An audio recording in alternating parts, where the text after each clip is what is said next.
First of all, happy holidays and congratulations on your recent pretest.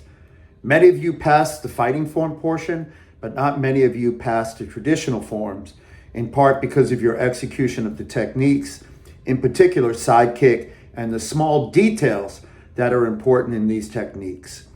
So I want you to take a moment to first celebrate your success. You've made it this far. Now you just have a little bit more to go in order to be ready for your next upcoming test. So again, this video is going to focus on how you come back from that, what the takeaways are, and how you're going to use that to improve your performance in your next test. Our next test will take place on a weekend. This way it'll give you some opportunity to practice afterwards. So prepare for the test. Take a look at the video and the suggestions that I've made, which include reviewing your past performance, thinking about the weaknesses and the things you've written in that notebook and training manual, and then readjusting your schedule so that you'll be ready for the upcoming pretest. And don't worry, just remember that the work you put in will be the result that you will get at the end. This is your peak performance reassessment process using your Peak Performance Training Center training manual. The first step is to open your notebook and review your instructor's corrections. Then you'll revise your schedule and training plan, focus on the weaknesses from the above, maintain your best techniques and strengths, but your results, as you need to know and will remember, will always be based on your work product. Open your notebook. Take a look at all the corrections that we've given you over your period of your pretest. And more importantly, think about each class and that record that you've been keeping, trying to make yourself better and learn the techniques. Once you do this, you'll have a better understanding of what you need to improve. And then you can, number 2, revise your schedule and training plan.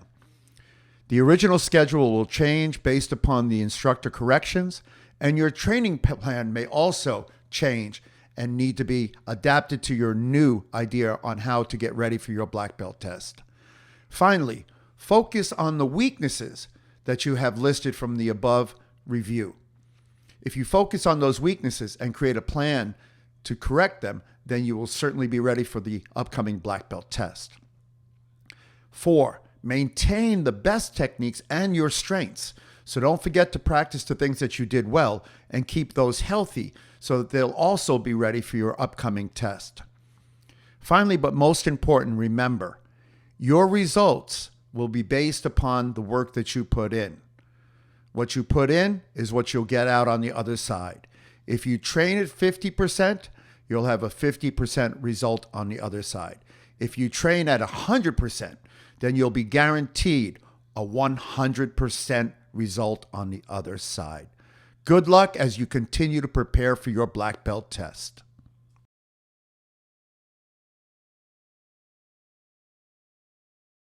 The first page of the training manual is broken down into weeks so that you can plan out your week of training and insert the different skills that you will be working on, for example, like pumse, sparring, or weapons.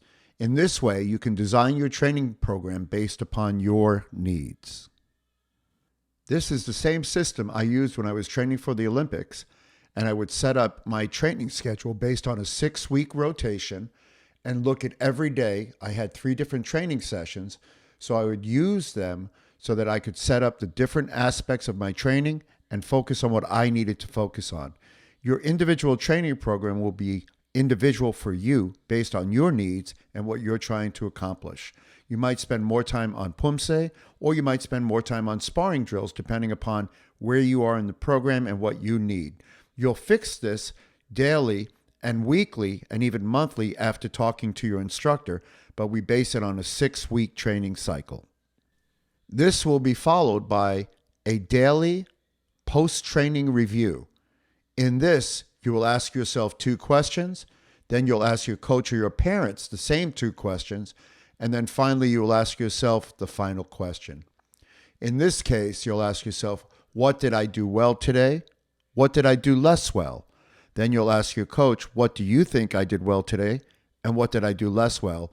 And then finally, you'll make an observation as to what you think you might do better or differently in the future to adjust to your training and, more importantly, to reach your goals and outcomes. This daily review is important and it must be documented.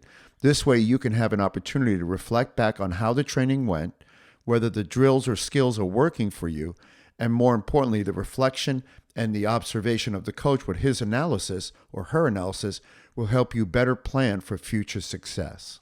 And then finally, we're talking about our daily planner. This is where we think about how we're going to train each day, how many training sessions we'll be doing, and with who. So in this one, we use the example of training at home with your dad. You're doing target drills. It's an endurance workout, and they had a 90% completion rate. This is followed by an 11 a.m. workout with Master Riz in Mountain View, and they're doing chest protector drills, which are body conditioning, and it was a 100% completion rate. Finally, at 9 a.m. on a Saturday, there was a Foster City workout with your partner Kaya, doing Pumse and working strictly on technique with an 85% completion rate.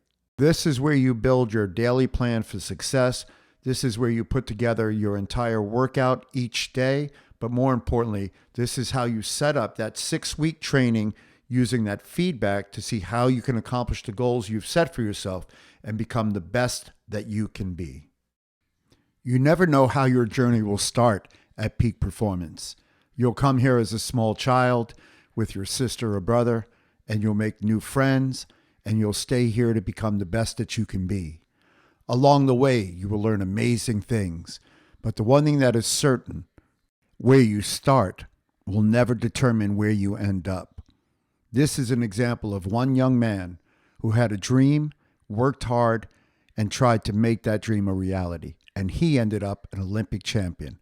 And so can you. Train hard, my friends. Here is a recap on the original program where we talked to you a little bit how to do your evaluation so you can set up your schedule. Remember, these are the most important tools as you prepare to become a black belt. When you joined the Black Belt Academy, we wanted to provide you with the method that I use to be successful at the Olympics. So here it is again, a small review. Here is your peak performance self-assessment process. First, open your notebook, reflect, write, and analyze. Then list your strengths, list your weaknesses, and then finally, list your best techniques and list your worst techniques. So now it's time to get started. The first step is to open up your notebook. Reflect, write, and analyze all the various aspects of your performance. What did you do well? What did you do less well? Ask someone else what you did well, what you did less well. And think about it, write down those notes because that's going to formulate what you do as you move forward in your training. The next step is to list your strengths. What did you do well? And why did you do it well? And how are you going to keep and maintain those strengths as you move forward in your training? Now it's time to list what you did less well. What did you do less well? And what were your weaknesses in your training? What could you improve upon? For example, maybe your forms weren't as sharp as they should be. Maybe your kicking wasn't as sharp as it could be. This is an important step in realizing what you need to work on so you can set your goals accordingly. Now list your best techniques. What is it that you do well? What techniques are you confident in? What techniques do you think that you have currently under your belt and you can pull out exactly when you need them? And then you need to list your worst techniques, whether they be in Pumse, sparring, or weapons. List the things that you need to work on because they're just not ready yet. And this is how you're going to build your excellence, and this is how you're going to get prepared to test at the next pre-test. List your worst techniques and develop a plan on how you're going to improve them. And finally, meet with your instructor. Together, you and your instructor will develop a plan for success.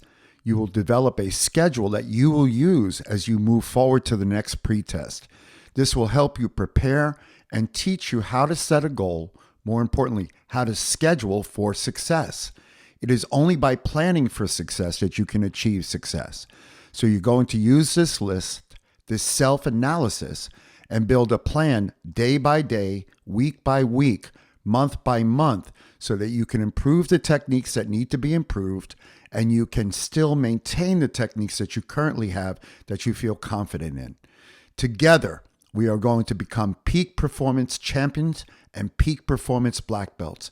We represent a community of excellence, and together we will find that place where we can excel.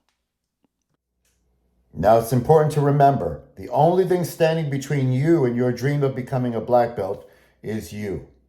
If you apply yourself, you'll be able to achieve that dream, make your parents proud, and your family, your colleagues at Gold Medal, but more importantly, our community. Together, we are going to achieve this goal. I want you to stay strong, do your preparation, and see me weekly for any questions you might have. Congratulations on the first step of your journey.